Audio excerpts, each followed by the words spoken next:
آقا داریوش، آقا زلفری گل، ماشالله کارگلی. بسم الله آقا شروع کن. معامله زیر 1 میلیارد ممنون. بله اصلا قانون همینه. اینو باید بهتون میگفتم. ممنون قربون شما برم. من فداشم. مرسی. ساکرتم داشتنی. قربونه. بابات کجا؟ بابام الان میاد. هر جا باشه الان میاد. آره. پسرم بابات کجا؟ میاد الان میاد. امیر پس بابات کو؟ بابام بالا، سبک بالا. برو فقاشه. دارم معامله میکنم. معامله چی؟ ماشین ملک برد. حالا دوستان من قبل شروع اینو بگم، سال 75 فقط با 1000 تومن عروسیمو جمع کردم. فقط با 1000 تومن بهترین عروسی رو گرفتم. اما الان چی؟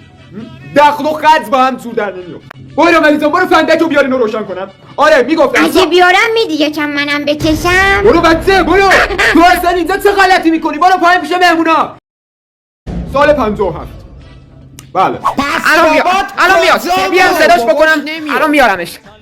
میگفتم کجایی پس؟ همه دارن این پایین سراغ تو میگیرن. ای بابا پسرم، حالا تو برو من یه دودی بگیرم بیا. ول کن اونو، بعدم میکشیش. بیا بریم پایین، آبرومون نره. ما هنوز شروع نکردیم. کجا بیای؟ از هیچ کدومتون هیچ کاری بعید نیست.